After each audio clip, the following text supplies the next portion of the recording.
नमस्कार. टुडे समाचार न्यूजमध्ये सर्व प्रेक्षकांचं स्वागत आहे. मी हुकमत मुलानी. आज 1 मे महाराष्ट्र दिन आणि महाराष्ट्र दिनानिमित्त महाराष्ट्राचे परिवहन मंत्री तथा उस्मानाबाद धाराशिवचे पालकमंत्री प्रतापजी सरनाईक इथं आले होते. त्यांच्या हस्ते इथं आता झेंडावंदन करण्यात आलेलं आहे आणि त्यांना भेटण्यासाठी आपल्या उस्मानाबाद धाराशिवच्या खेळाडू आल्या होत्या. ह्या मुली ज्या आहेत या आपल्या जिल्ह्यातल्या आहेत, कळंब शहरातील आहेत. त्या नेमकं त्यांची काय अडचण होती आणि त्यांची समस्या सुटली का? आता पालकमंत्र्याला भेटले, मात्र काम झालं का नाही बघूया आपण. मुली इथं सोबत आहेत माझ्या.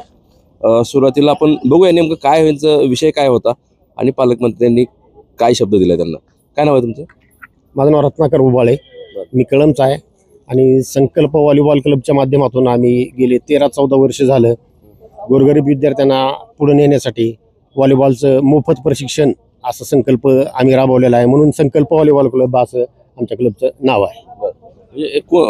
कधीपासून हे सुरुवात केलेली आहे तुम्ही? हे आता 1.5 वर्ष झालं की ह्या मुली क्लब जॉईन करून यांनी. आणि आत्ताची परिस्थिती अशी आहे की महाराष्ट्रामध्ये स्टेअर्स फाउंडेशन नावाच्या संस्थेने एका नामांकित अशा स्पर्धा आयोजित केल्या होत्या नेवाशामध्ये. तिथं अंडर-17 एज ग्रुपमधून त्या सर्व मुली 2 टीमला चांगल्या टीमला हरवून नॅशनलला सिलेक्ट झाल्यात आणि आपण फर्स्ट आलो तिथं राज्यस्तरीय स्पर्धेमध्ये आणि आपल्याला गोल्ड मेडल मिळाले. ह्या त्या मुली आहेत. 6 मुली इथं. इथं कशासाठी आले तुम्ही? पालकमंत्र्यांना तुम्ही का भेटले? इथं येण्याचं कारण असं होतं की आमची परिस्थिती तेवढी खर्च करण्याची नाही किंवा अडचणी खूप आहेत. बॉल असेल, नेट असेल, ग्राउंड असेल. या मुली व्हॉलीबॉल खेळतात? ह्या मुली व्हॉलीबॉल खेळतात. व्हॉलीबॉलच्या क्लबच्या माध्यमातून सरांना भेटायचं होतं. पालकमंत्री साहेब आले होते इथं कळंबमध्ये, सरनाईक साहेब धाराशिवमध्ये. तर त्यांची भेट घेण्यासाठी आम्ही आलो होतो. त्यांची भेट झाली. आता त्यांना आम्ही एक निवेदन सादर केलं. तर त्यांनी खूप चांगल्या पद्धतीनं स्वतःच्या घरच्या मुली असल्यासारखं त्यांच्यासोबत बोलले. चांगलं वाटलं एकदम. मदत जेवढी लागेल तेवढी करतो, पण गेम बंद करू नका असं त्यांचं म्हणणं आलं. तू भेटली पालकमंत्र्याला? मला सांग, तुला वाटलं होतं मंत्री भेटतील तुम्हाला? नाही. मग आता भेटली तुम्ही, परिस्थिती वगैरे तुमच्या घरची कशी आहे? तुम्ही त्यांना भेटले, आता का भेटले? काय कारण होतं? आमची परिस्थिती एवढे खर्च करण्याची नव्हती म्हणून आम्ही त्यांना आमच्या मदतीसाठी, आमच्या संकल्प व्हॉलीबॉल क्लबची थोडीफार मदत होण्यासाठी आम्ही त्यांना भेटलो. आणि त्यांना भेटून असलं भारी वाटलं. त्यांनी आम्हाला सांगितलं की तुम्ही गेममध्ये राहा आणि कंटिन्यू करा, मी तुम्हाला लागेल तेवढा खर्च पुरवतो, आम्ही स्वतःहून तुमचे आरक्षण देतो बोलले. काय वाटलं बरं तुम्हाला? भारी वाटलं त्यांना. परिस्थिती कशी आहे? तुझे आई वडील काय करतात? माझे पप्पा शेती करतात, आई बी शेतीच करते. परिस्थिती जरा नॉर्मल आहे.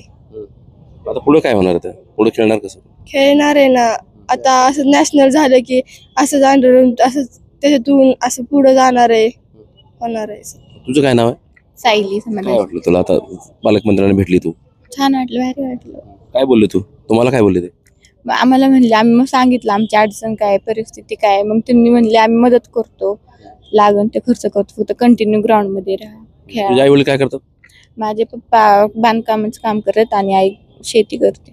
बांधकाम करतात तुझे पप्पा? हा. मिस्त्री? हा, मिस्त्री. काय नाव तुझं? सायली कुठं समाधान. राहते तू? कळम. तू कुठं राहते? कळम. काय नाव तुझं? सृष्टी टोपे. कशी आहे परिस्थिती तुमची? एवढी पण चांगली नाहीये. काय करतात आई वडील तुमचे? वडिलांचं गॅरेज आहे, आई घरकाम करते. आता तुम्ही मग भेटला तुम्ही इथं साहेबांना, पालकमंत्र्यांना, काय बोलले ते? ते म्हणणे की तुम्हाला जेवढी मदत लागेल जाण्यासाठी तेवढी करून देतो. मग आता किती मुली आहेत तुम्ही खेळाडू? कुठं कुठं खेळता हे सगळं? आम्ही कळंबमध्ये व्हॉलीबॉल क्लब. मग तुम्हाला आता पालकमंत्र्यांनी भेटल्यावर आश्वासन दिलं, मग पुढे काय वाटलं तुम्हाला? आता खेळणार आम्ही. खेळणार? हा, कंटिन्यू खेळणार. ओके. काय सांगाल आता? इथं पालकमंत्री आले होते आणि ह्या मुली तुमच्या गावातल्याच आहेत, कळलं?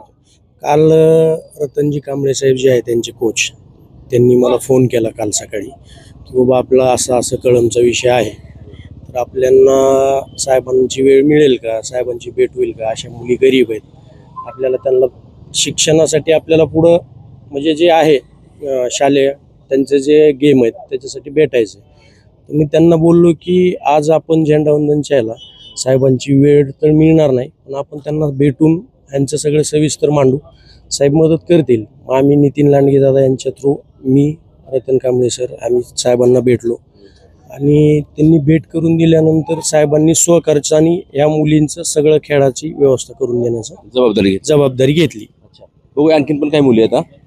तुझं काय नाव आहे? माझं नाव तन्वी टोपे. हा? तन्वी टोपे. आता तुम्ही ही 6 मुली ज्या आहेत हे सगळ्यासोबत इथं आले होते पालकमंत्र्यांना भेटण्यासाठी. बरं, काय नेमका विषय होता बरं? आमची म्हणजे परिस्थिती जरा खराब आहे आणि आमच्याकडं बॉल वगैरे आता नॅशनलला सिलेक्शन झाल्यामुळं आम्हाला त्या जायला सुद्धा म्हणजे जरा अडचण आहे. त्यामुळं जरा आम्ही त्यांच्यासोबत बोलायला आलो होतो की आम्हाला जेवढी होईल तुमच्याकडून तेवढी मदत करा. कोणाला बोलायला आलते तुम्ही? पालकमंत्र्यांना, नाव माहिती आहे त्यांचं? सरला, सर त्यांना बोललो आम्ही आमचं अशी अडचण आहे म्हणून काय तुमच्याकडून मदत होतील ती करा. तर ते बोलले की तुम्ही फक्त खेळा, तुमची सगळी जबाबदारी मी घेतो, असं त्यांचं म्हणणं होतं. आणि आम्हाला खूप छान वाटलं की त्यांनी आमची जबाबदारी घेतली, एवढं बोलले आम्हाला, मस्त छान वाटलं.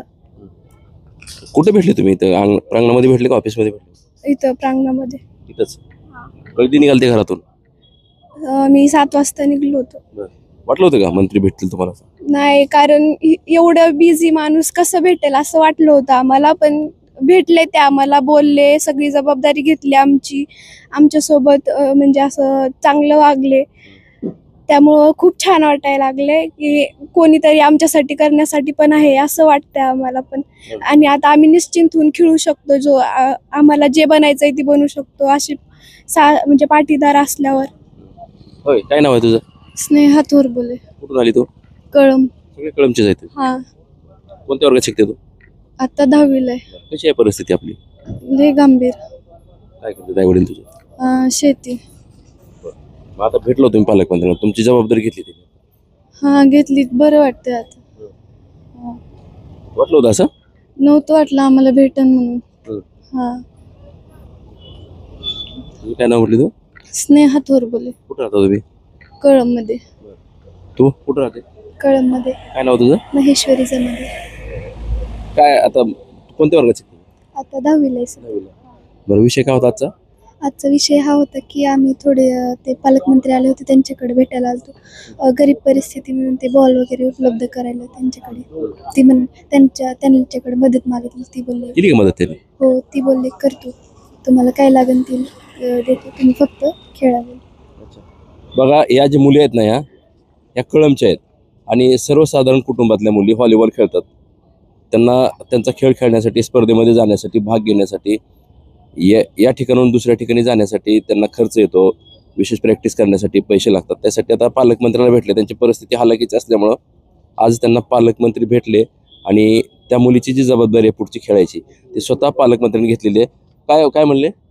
आणि महत्त्वाची गोष्ट म्हणजे पालकमंत्री साहेबांना जी दत्तक घेतल्यासारखं आमच्या मुलींना घेतलं समजा, त्याच्याबद्दल आम्ही संकल्प व्हॉलीबॉल क्लबच्या कळमच्या वतीने आणि या मुलींच्या वतीने चेतन कात्रे असतील, आमचे लांडगे साहेब असतील, नितीन लांडगे असतील, पालकमंत्र्याला खरंच धन्यवाद देतो. आणि असंच कार्य गोरगरीब जनतेसाठी करावे त्यांनी आणि महाराष्ट्र सरकारमध्ये सातत्यानं असे मंत्री असावे असं आम्हाला वाटतं. बघा, इथं परिवहन मंत्री आले, उस्मानाबाद धाराशिवचे पालकमंत्री, आणि इथं 1 मे महाराष्ट्र दिन झेंडावंदन झाल्यानंतर या मुली त्यांना भेटल्या आणि त्यांची जबाबदारी जी आहे ती स्वतः पालकमंत्र्यांनी घेतल्यामुळं आता मुलींना आनंद झाल्याचं आपल्याला पाहायला मिळतं. मी हुकमत मुलानी, उस्मानाबाद, धाराशिव. थँक्यू.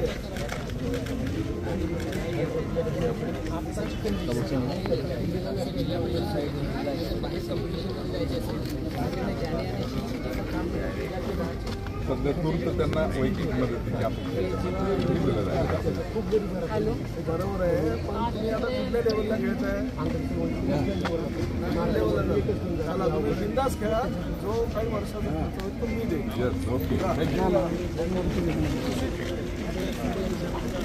थँक्यू. सगळ्या मुलींची लिस्ट आणि तुमचं काय काय खर्च असतो ती यादी द्या. हे देऊ का ते? या मुलींची संदीप आलाय का? हे संदीप का? या मुलींची लिस्ट, त्यांचं नाव, संदीप सगळं मुलींची लिस्ट, त्यांचं नाव, फोन नंबर सगळा खर्च आपल्या वैयक्तिक शासकीय नाही.